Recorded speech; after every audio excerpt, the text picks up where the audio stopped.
پاکستان کے موجودہ جو حالات ہیں یہ اسی طریقے سے جاری رہے تو آزاد کشمیر میں نون لیگ کی آپ کیا مستقبل دیتے ہیں؟ عتیق صاحب نہ ہوتے نون لیگ کی آپ کیا مستقبل دیتے ہیں؟ بسم اللہ الرحمن الرحیم، تھینک یو رحمان، بہت شکریہ آپ کا.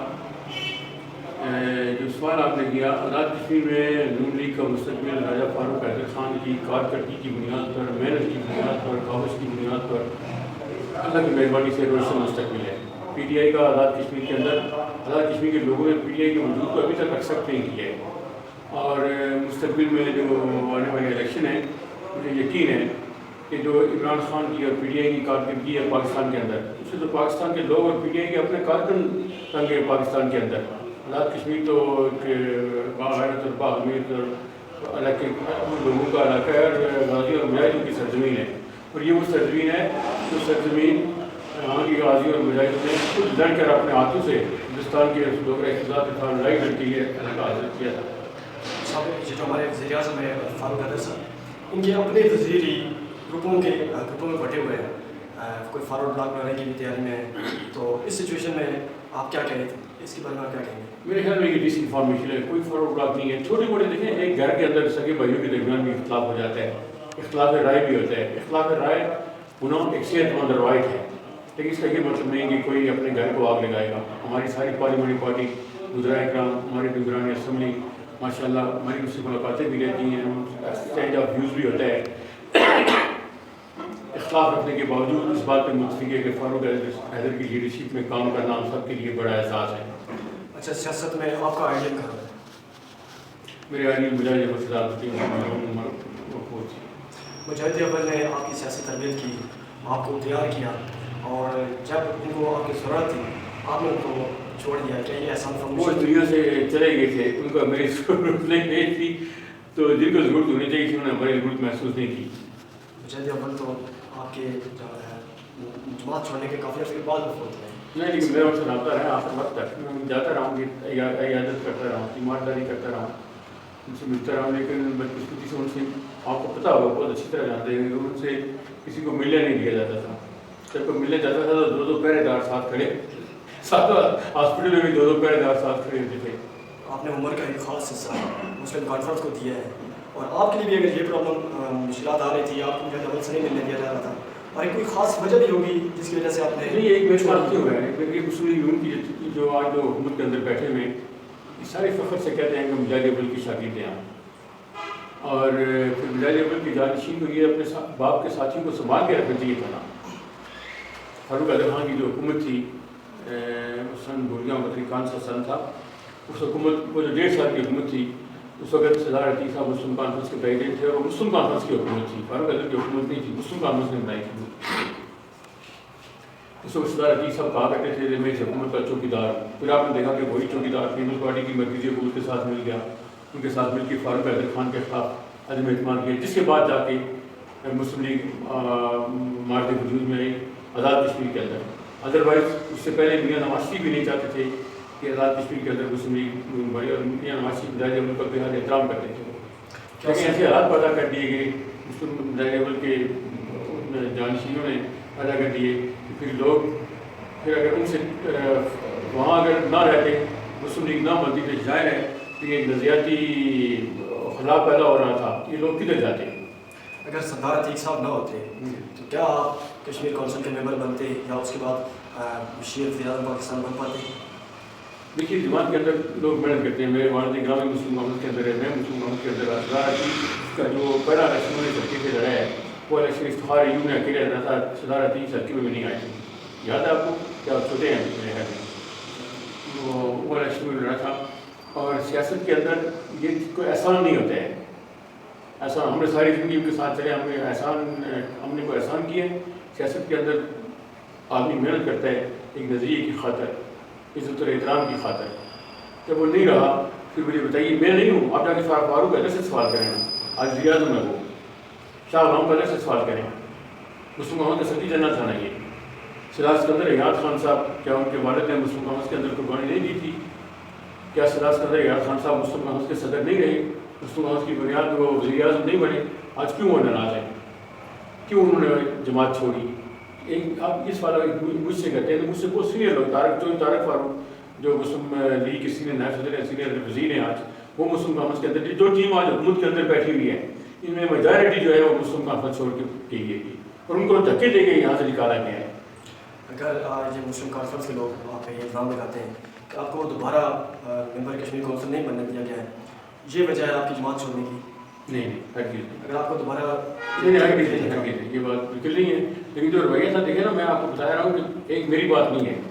اس وقت جو 49 کا ہے پارلیمنٹ ہے نا, اس میں 38 یا 39 ہے مسلم لیگی, ان میں 2-3 جو ہے وہ باعث ہے, سارے 35 سمجھیں آپ کو مسلم کانفرنس سے ہیں. یا وہ سارے اسی لیے باقی وہ وزیر بھی رہے, وہ بشیر بھی رہے, وہ وزیر اعظم بھی رہے, وہ اسپیکر بھی رہے, ڈپٹی اسپیکر بھی رہے, سارے لوگ آج مسلم لیگ گروپ کے اندر بیٹھے. اس کی وجہ یہ تھی کہ مسلم کانفرنس کی لیڈرشپ کا رویہ ٹھیک نہیں تھا. مسلم لیگ کی لیڈرشپ نے مجاہد کی زندگی میں ہی جب معاملات اپنے ہاتھ میں لیے تو وہ ان کی مشاورت کا لیول انڈر 19 انڈر 18 لوگ تھے. اور مجاہد اول حالانکہ میں جو ان کے ساتھ رہا ہوں, وہ جب کچھ چیز آزاد کشمیر کے اندر بطور صدر یا وزیر اعظم امپلیمنٹ کرنا چاہ رہے تھے تو وہ آزاد کشمیر پریس سے اپنے سارے مخالفین کو, لیکن کون لوگ تھے, وہ پڑھے لکھے لوگ تھے, دانشور تھے, انٹلیکچوئلس, پروفیسرز, مورخین, ان کو بلا کے وہ نہیں بتا رہے تھے کہ میں یہ کرنے جا رہا ہوں. وہ food for thought idea float کرتے تھے, اگر آزاد کشمیر کے اندر ایسا ہو تو آپ کا کیا رائے ہے, کیسا رہے گا. ان میں مخالفین کی رائے کو بھی انہوں نے ایکسیپٹ کیا, اور سم ٹائمس جب سب لوگوں نے مخالفت کی تو وہ آئیڈیا انہوں نے طے کر دیا. اچھا, جب آپ ممبر کشمیر کونسل تھے, آپ یہ الزام ہے آپ نے اپنے جو من پسند ٹھیکیدار تھے ان کو ٹھیکے دی گئے کشمیر کونسل کے, اور ان سے اپنے جو اپنا حصہ ہے وہ بھی دیتے رہے. اسی کی وجہ سے آپ نے راولپنڈی میں بھی جائیدادیں بنائی, اور یہاں پہ بھی یہ جہاں پہ ہم بیٹھے ہوئے ہیں 5 منٹ تلاسا کے نام سے زیادہ بھی بنایا. کشمیر کونسل کے اندر تو ٹھیکیداری سسٹم نہیں ہے. ٹھیکیداری سسٹم تو اب ہوا ہے, یہ اب کہیں ہوا ہے. ٹھیکیداری سسٹم ہرگز نہیں ہے. صاف اور شفاف نظام تھا ہمارے زمانے میں. ہم نے سڑکے کے اندر آزاد کشمیر بھر کے اندر میں نے اسکیمیں دی. یہیں کوئی ایسا نہیں ہے کہ ہم نے کوئی من پسند ٹھیکیدار رکھ سے سکتا ہے. مجھے بتائیے اسکیم آپ کی ہو, وہ میرا کچھ سمجھا ٹھیکیدار جا کے کرے گا وہاں, پھر وہاں ٹینڈرنگ وغیرہ نہیں ہوتی ہے. جس طرح کے لوگوں کے نام جو منصوبہ دیا جاتا ہے اس طرح کے اپنے لوگ مشاورت کر کے آتا ہے کہ فلاں آدمی کو پروجیکٹ لیڈر رکھا جائے. یہ جھوٹا الزام ہے, من کرتے تھے نہ میرے راولپنڈی میں کوئی جائیداد ہے. تو یہ ایوب لالا کہاں سے؟ مجھے میرے والد گرامی جب زندہ تھے 2 اسٹوری اس وقت ان کے زمانے کی بنی ہوئی ہے. 94 میں فوت ہوئے, ان کے زمانے کی یہ 2 اسٹوریز بنی ہوئی تھی. اور اس کے بعد میں 2006 میں بنا تھا ممبر کشمیر کونسل. آج تک 2 اسٹوریز اور بنائی ہے میں نے. کون سا 5 بندہ بنا رہا ہے اپنے باپ کی بنی ہوئی جائیداد جو 2 اسٹوری پہلے بنی تھی اس کی بنیاد پہ میں نے 2 اسٹوریز اور بنائی ہیں. اچھا, الیکشن بھی نزدیک ہیں, آپ کے ساتھ الیکشن ہو رہے ہیں. آپ نے پہلے جو کانٹی بیٹھ ہے وہاں پہ ایک چپڑیاں روڈ اور بشارت سے روڈ کے لیے آپ نے جعلی نوٹیفیکیشن تقسیم کیے تھے. اس بار جعلی نوٹیفیکیشن نہیں, جعلی نوٹیفیکیشن کے میرے وہ مجھے کشمیر کونسل کے جب یہاں منسٹر آئے تھے 10-12 ہزار لوگ اس میں تھے, وفاقی وزراء آئے تھے. اس میں ہم نے سب سے زیادہ جو میں نے مطالبات بیان کیے تھے, پہلا مطالبہ یہی تھا چپیاں گھوڑی کے روڈ, دوسرا مطالبہ تھا بشارت. 8-9 مطالبات تھے. تیسرا ایک پل تھا, یہ نالا ہرن پہ. تو وزیر امور کشمیر بلجیز تھا, انہوں نے اٹھ کے اعلان کیا کہ راجہ صاحب نے جو اتنا بڑے لمبی چوڑی اتنی تو نہیں کرتے ہیں, لیکن البتہ ان کی جو پہلے 3 مطالبے ہیں وہ منظور کرتے ہیں. تو اس کا میں اعلان کرتا ہوں. 10-12 ہزار لوگوں کی موجودگی میں اس نے اعلان کیا تھا. پھر مجھے بلایا, وہاں سے اس نے نوٹیفکیشن دیا مجھے کہ آپ جائیں جا کے دیں. پھر اس نے کشمیر کونسل کے سرویئر بھیجے, انجینئرز بھیجے, جنہوں نے اس روڈ کا بھی اور اس پل کا افتتاح ساری تخمینہ وغیرہ لگایا تھا, تخمینہ لگا کے وہاں بھجوایا تھا. بعد میں الیکشن کے بعد حالات ایسے ہو گئے کہ وہ اس پہ ہم درآمد نہیں کر سکے. تو پل تو راجہ فاروق اعظم خان کی مہربانی ہے کہ اس نے بنا دیا. اور ابھی بشارت شہید روڈ بھی اور چپڑیاں گھوڑی کی روڈ بھی راجہ فاروق اعظم خان کے دور میں 2-3 کلومیٹر پہلے بنی ہے, اور ابھی بھی 8-10 کلومیٹر روڈ بن رہی ہے, اور یہ بھی 4-5 کلومیٹر روڈ بن رہی ہے. غربی باغ میں اسکیموں کی غیر منصفانہ تقسیم کی وجہ سے یہاں پہ جو غربی باغ میں نون لیگ ہے وہ 2 سے 3 دھڑوں میں تقسیم ہے. ہر چیز کیا کہیں گے؟ کوئی غیر منصفانہ تقسیم آپ ثابت کر کے دکھائیں. کوئی آپ اپنی کوئی میڈیا ٹیم لے آئیں, کوئی غیر منصفانہ تقسیم نہیں. ہم نے اسکیمیں جو دی تو دھڑے بندی جو ہے وہ تھوڑی بہت لائکنگ ڈس لائکنگ ہوتی ہے. فرض کریں ایک بات آپ مجھے کہتے ہیں, میں جب دیکھتا ہوں عوامی مفاد میں نہیں ہے, ایک آدمی مجھے کہتا ہے کہ کاڑی بیلٹ کو چھوڑو, اس بیلٹ کو ترجیح دو, وہ تو میں نہیں کر سکتا ہوں. میں سیاسی کارکن ہوں اور مجھے کاڑی بیلٹ سے مجھے 5-6 ہزار ووٹ ملے ہیں, میں کیسے اس کو اگنور کر سکتا ہوں؟ میں کیسے یہ مجھے کہیں کہ آپ اگر یہ لوگ مجھے کہیں کہ وہ بیلٹ چھوڑ دو, یا وہ کہیں کہ یہ بیلٹ چھوڑ دو, یہ میں نہیں کر سکتا ہوں.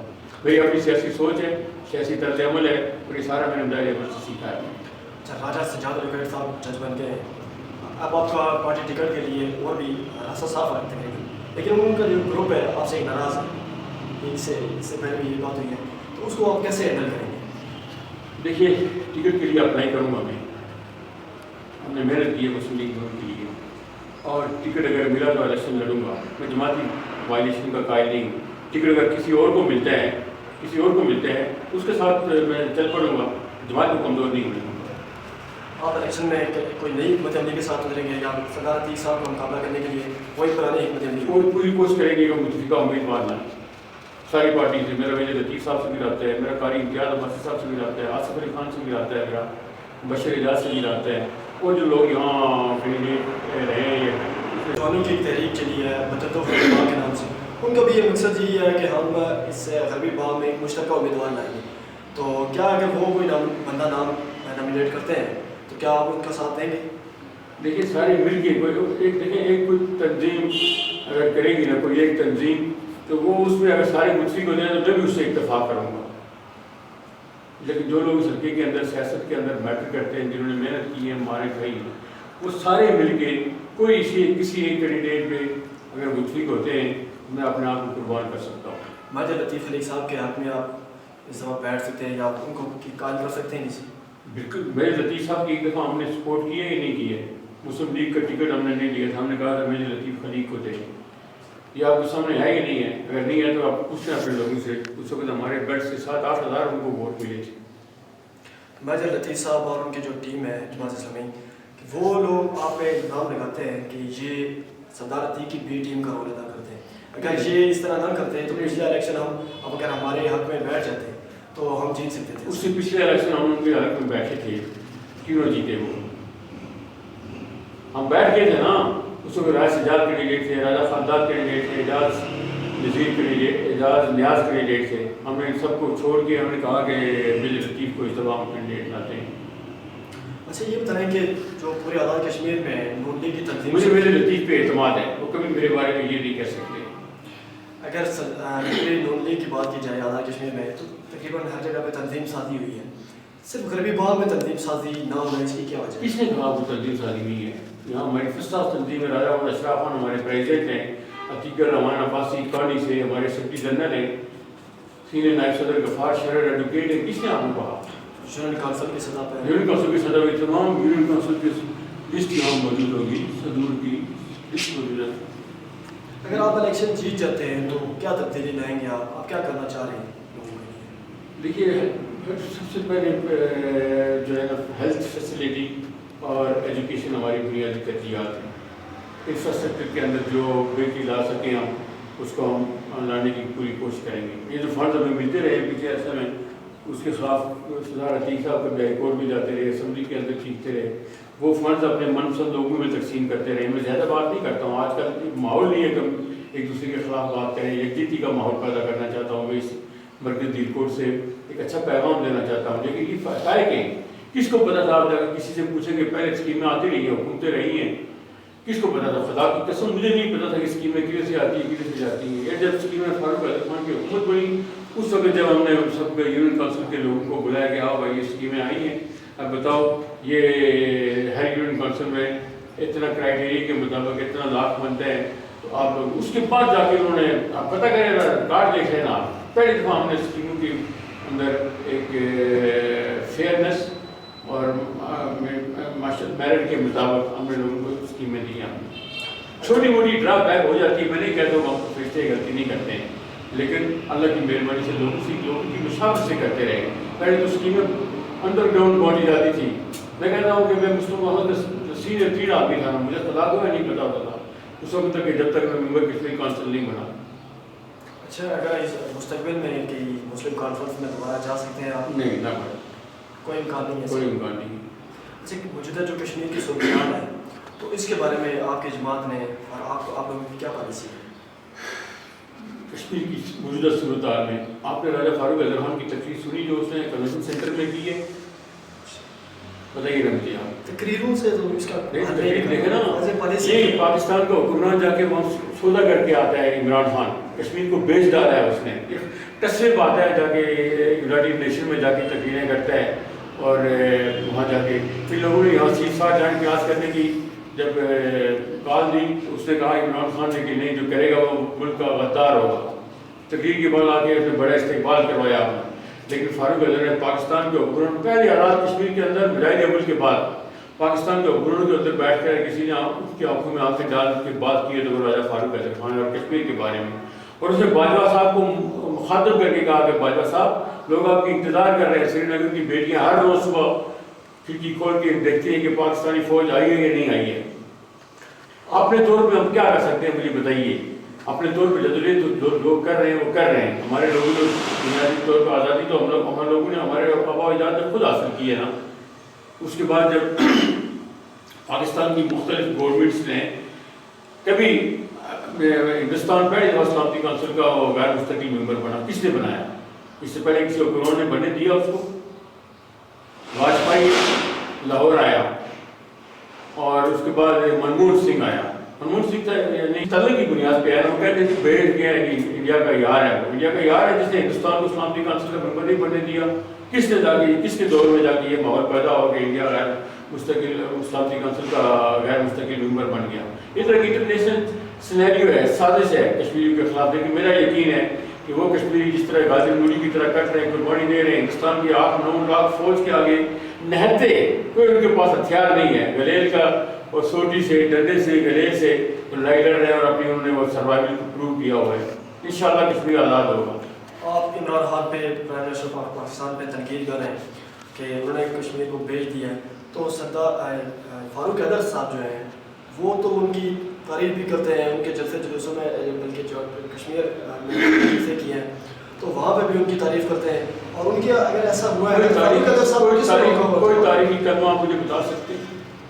انہوں نے ان کی تعریف کی ہے، کوئی تاریخی کلمہ آپ مجھے بتا سکتے ہیں؟ وہ تعریف کرنے والے سردار عتیق صاحب ہیں، فاروق اظہر نے اس نے یار یہ کہا کہ ڈالر جو جس کے لیے تم لوگ کشمیر کا سودا کر رہے ہو، ڈالر کو چباؤ گے یہاں آ کر، کیا کرو گے؟ ڈالر چبا کے کھاؤ گے؟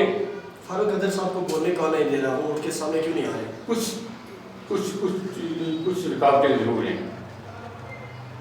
جسے پاکستان کی بقا اور سلامتی کی خاطر وہ ہضم کر رہے ہیں، ڈائجسٹ کر رہے ہیں ہر چیز۔